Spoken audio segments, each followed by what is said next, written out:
tugacukura byose kugeza hasi mu ndiba. Ni ukuvuga ngo bya bindi byose aho yamennye amaraso hose tukabijyana. Bangaga iki?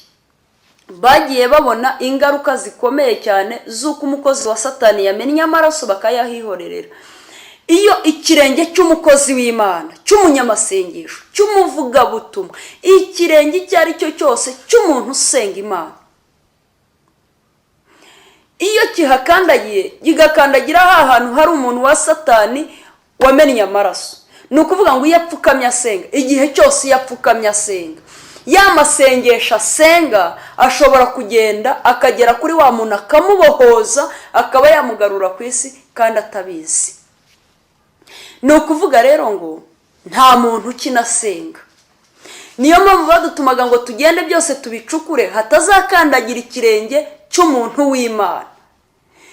Nk'umuntu yashoboraga kuba ari i Butare, tuvuge n'urugero, wenda ngiye i Butare, wenda nkoze agisida, muri ya agisida mpennye amaraso aho hantu, hakazakandagira ikirenge cy'umukozi w'Imana. Ni ukuvuga ngo yashoboraga aho apfukamye hose asenga, yashoboraga kuba yambohoza, ngewe ndi i Kigali kandi we yisengera i Butare, uko yirukanye imyuka mibi, za mbaraga zashoboraga kuza zikangeraho.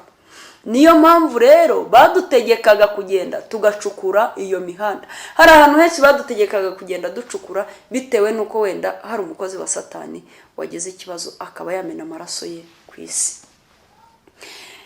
Nkivuga rero ibyo abantu baryama babyuka bagasanga bafite uburimiro.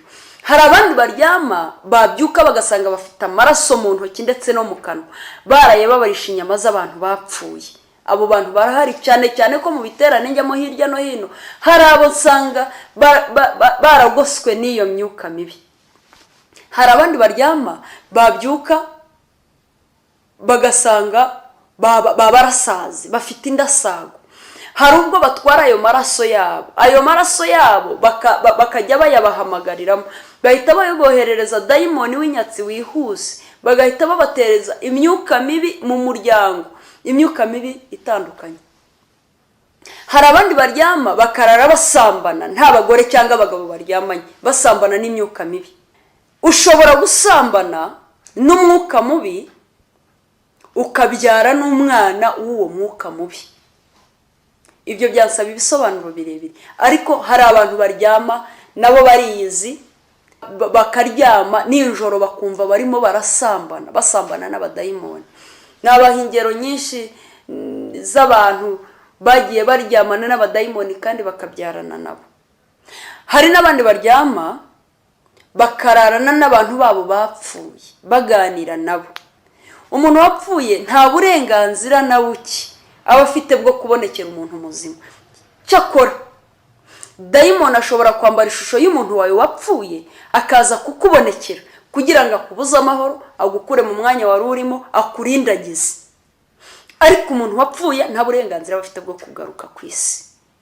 Ubwo rero ku bantu bibaho, dayimoni yirukanwa mu muntu no gusenga no kwiyiriza ubusa. Icyo gukora ubwo ngubwo muracyumvisha.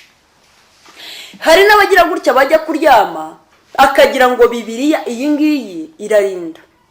Bibiliya ni ijambo ry'Imana, Bibiliya ni intwaro, Bibiliya ni inkota. Ariko iyi nkota utayikoresheje ntabwo yakwikoresha. Cyakora Satani aje kugutera, ukavuga uti Satani handitswe ngo, Satani ubwe aribwiriza akagenda. Bibiliya iyi ngiyi rero utayikoresheje ntabwo yakwikoresha. Hari abaryama bakisegura Bibiliya ngo ubwo ngubwo bararindwa nibura na Bibiliya, bakagira ngo dayimoni naza arabatinya kuko biseguye Bibiliya. Bibiliya ntirinda, ahubwo harinda ijambo risohotse mu kanwa kawe uribwira Satani. Icyo gihe abo bantu bisegura amabibiliya akenshi baryama badasenze. Iyo yajyaga gusenga avuye nko muri saro, yari afite imbaraga, yumva agiye kujya imbere y'igitanda agasenga, yageraga imbere y'umuryango w'icyumba cy'ugahita umuteza intege nke n'ibitotsi byihuse.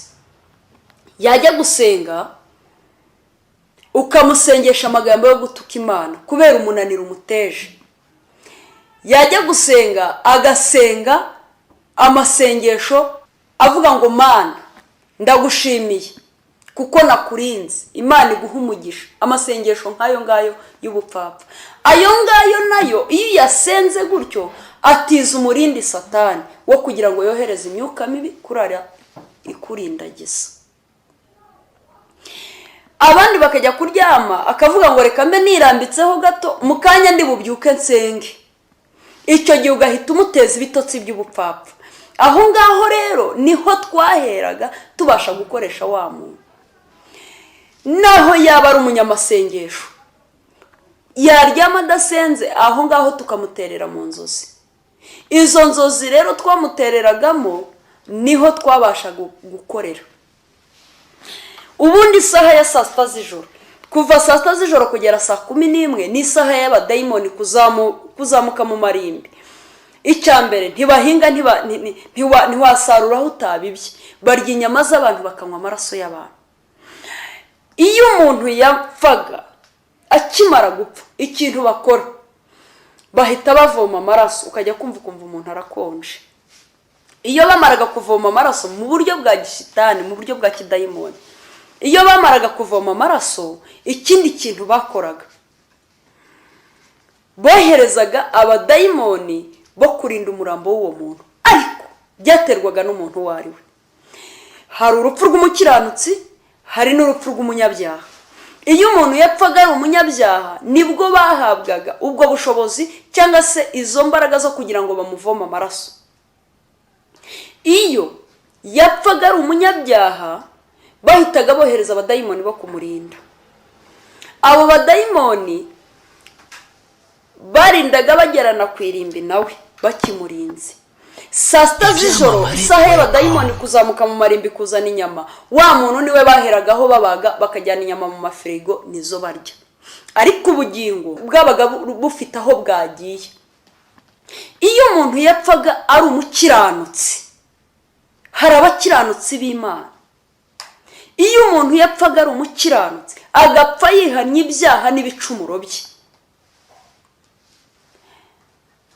twajyaga kubona tukabona akiva mu mwuka. Icyambere, iyo umukiranutsi yajyaga gupfa, twebwe twumvaga yuko umukiranutsi apfuye. Baratwoherezaga ngo nituze dutate chance nibura ko twagira n'akantu kamwe tumukuraho. Iyo twazamukaga twahageraga abamarayika b'Imana bahageze. Ni ukuvuga ngo iyo umukiranutsi apfuye, iyo akiva mu mwuka, hari abamarayika bahita bamanuka bakava mu ijuru bakaza kumurinda. Iyo babaga bamaze kuhagera, nta dayimoni n'imwe yashoboraga gukorosinga aho ngaho ari. Nta mudayimoni n'umwe washoboraga nibura kurunguruka umurambo we.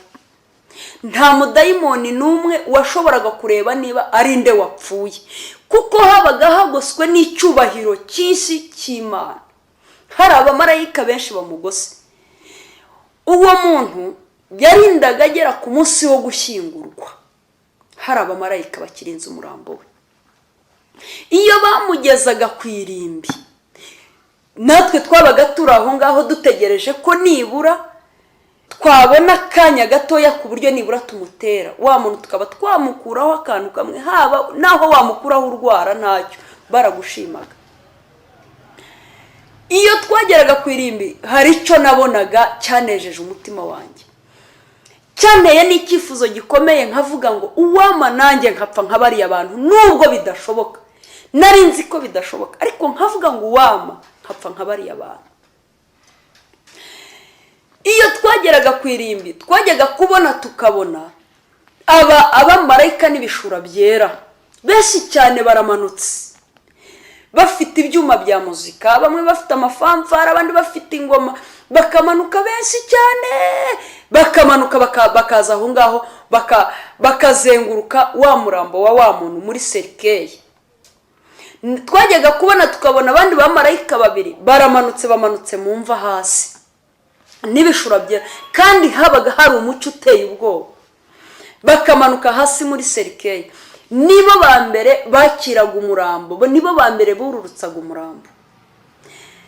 Mu gihe abo mu muryango barimo kuririmba basezera ku murambo, bamarayika bamanukanye ibyuma bya muzika nibo babaga bariho badirija bantu bariho baririmba. Byabaga ari ibirori bibereye amaso. Barangiza gushyingura, abo mu muryango baratahaga, bamarayika tukajya kubona tukabona bose barazamutse, hasigaraga bamarayika babiri barinze umurambo wa muntu. Barawurindaga, nta dayimoni n'imwe yashoboraga nibura kurunguruka aho wa muntu aryamye. Ntabwo byashobokaga, ntabwo byabagaho. Barindaga umurambo mpaka umubiri ushenye bakabona kuzava aho ngaho. Nta dayimoni yashoboraga gufata nibura umubiri we cyangwa se kureba aho bamushyinguye, ntabwo bishoboka. Urupfu rw'umunyabyaha rero n'urupfu rw'umukiranutsi biratandukanye. Nimwifuze gupfa nk'uko abakiranutsi ba. Nyuma y'ibyo bikorwa byo gucukura imihanda n'ibindi byose, bimwe mu byo mwagiye mwumva, ndibuka umunsi umwe bazana inkuru y'incamugongo bakigikuba ngo hari abantu bagiye gusenga ngo kandi bateguye amasengesho y'iminsi 7 ngo niba yasenga twese turapfa. Ni ukuvuga ngo hari abantu bajyaga basengera ku isi, uko basenze, uko bahamagaye imbaraga z'Imana, ikuzimu bimanuka ari nk'ibibombe bikubita bishwanyaguza. Ni ukuvuga ngo ntawe ukinasenga. Iyo abantu basenga bari mu mwanya umwe, bahuje umutima, basengera Imana mu kuri no mu mwuka, ni ukuvuga ngo hari ibintu byinshi bipfa, hari n'ibindi byinshi bikira. Icyo gihe byari 97 hafi 98, ubwo itorero rya Pentecote ADPR ryateguraga amasengesho y'iminsi 7. Ndabyibuka baje bavuga bati rero bari abantu murabizi ko ntibakinishwa, aya masengesho niba yasenga twese turangirika. Bateguye uburyo bwo kurwanya ayo masengesho. Jewe ndavuga ibyo nakoze, jewe aho banyohereje gukora. Banyohereje gutera abantu mu mago yabo, cyane cyane abanyempano. Barambwiye ngo ningende abanyempano mbatere ku buryo mbakerereza ayo masengesho. Bamwe na bamwe mbasibye ku buryo bataza muri ayo masengesho. Bityo ni bataza mu masengesho, babandi bajya batura uko bababwiye ngo niki niba cyature ngo nakiriya nakiriya nakiriya. Bityo barabura ubabwira ngo ni bature, basenga n'ibyaha. Gusenga kwabo rero ntago kuri bwumvwe. Ni muri urwo rwego bansabye ko ngomba kuzamuka kandi nkakorana imbaraga. Igihe amasengesho yagombaga gutangira, bari bateguye uburyo tugomba kuyarwanya, kandi mu by'ukuri twabonaga nituyarwanya muri ubwo buryo batubwiye, ayo masengesho turi buyarwanye bikemera, kuko buri muntu yari afite icyiciro ashinzwe kurwanya. Mu gihe nagombaga kuzamuka, byari mu gitondo, bari batubwiye ko tugomba kuzamuka saa 12 za mu gitondo, tukazamuka kujya aho bagiye badutuma hirya no hino. Uwo munsi amasengesho ari butangire, Imana yo mu ijuru ibera abantu bayo maso.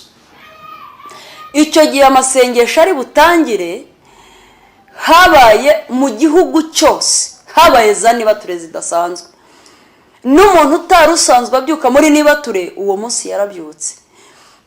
Iyo umuntu yagutanze aba yagutanze, agukoresha icyo ashaka. Ni ukuvuga rero ngo babanyamasengesho twagombaga gutanga nibo badutanze. Buri muntu aho ari hose Imana yaramukomangiye, arabyuka. Noneho bajya mu rusengero, abari badasanzwe baza, bose baraza bahurira mu rusengero, baba baradutanze, batangira gusenga. Imbaraga z'Imana ziramanuka zitwangiriza ibintu. Nagiye kubona mbona hakurya ku musozi umuriro uri muraka. Umuriro utangiye kwaka, baravuga ngo abanyaruguru baradutwitse. Ubundi babitaga amazina bitewe nuko bari. Hari abo bitaga abanyaruguru, hari abo bitaga ngo nababo, hari abo bitwaga abantu ntacyo bintwaye, hari abo bitaga b'umunsi, abakunda umunsi kurutisha uwawuremye. Akubaka ku munsi akumva ari umunsi, ariko ukaba utamubaza umuremyi w'uwo munsi. Biterwa n'uwo ari